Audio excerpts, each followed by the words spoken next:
광주 MBC 라디오 칼럼. 라디오 칼럼은 여러 전문가들의 의견을 통해 한국 사회의 방향과 광주 전남의 미래 비전을 찾는 시간입니다.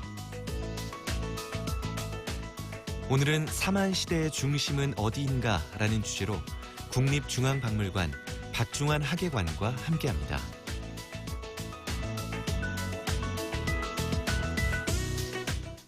최근 전라남도와 광주시, 나주시를 비롯한 영산강 유역의 지역사회가 역점적으로 추진하고 있는 역사 복원 사업이 있습니다.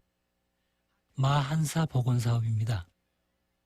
우리 지역에 마한 단계의 중요 유적들이 남아있다는 데서 출발한 이 역사 복원 노력은 작년 6월 국회의 역사문화권 정비 등에 관한 특별법 개정 과정에서 고구려, 백제, 신라, 가야 문화권에 이어 마한 문화권과 탐라 문화권이 포함되면서 법적 근거를 확보하게 되었습니다. 하지만 이에 대한 중앙정부의 정책적 지원을 확보하기 위해서는 다른 지역의 관점에서 돌출될 수 있는 비판적 지적에 대한 대응 논리를 미리 준비하고 사업 필요성의 논거를 강화해야 합니다. 고대의 문화권에 대해서는 고구려, 백제, 신라, 가야가 널리 알려져 있고 마한이나 탐라에 대해서는 인지도가 낮았던 것이 사실입니다. 때문에 마한사 복원 사업에 대하여 동시대 정치체였던 변한이나 진한, 동해와 옥저와 같은 군소문화권과 동일한 문화권으로 인식하는 지적이 있을 수 있습니다. 이러한 인식에 대하여 사만사회 내에서 마한이 가진 대표성과 함께 영산강 유역의 마한 유적이 가진 한반도 내에서의 대표성을 바로 알림으로써 사회 당위성을 확보하는 방안도 고려해야 합니다.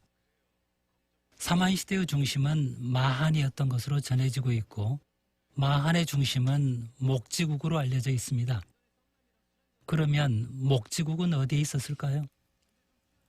목지국이 있었던 지역으로 천안, 직산, 익산 등이 거론되어 왔지만 고고학 조사에 의하면 이들 지역에서 영산강 유역의 봉토 고분과 같은 규모의 마한 유적들이 발견된 바 없습니다. 이 때문에 영암 시종과 나주 반남, 보감리, 광주 신창동으로 이어지는 영산강 마한 유적 벨트의 가치가 부각되는 것입니다.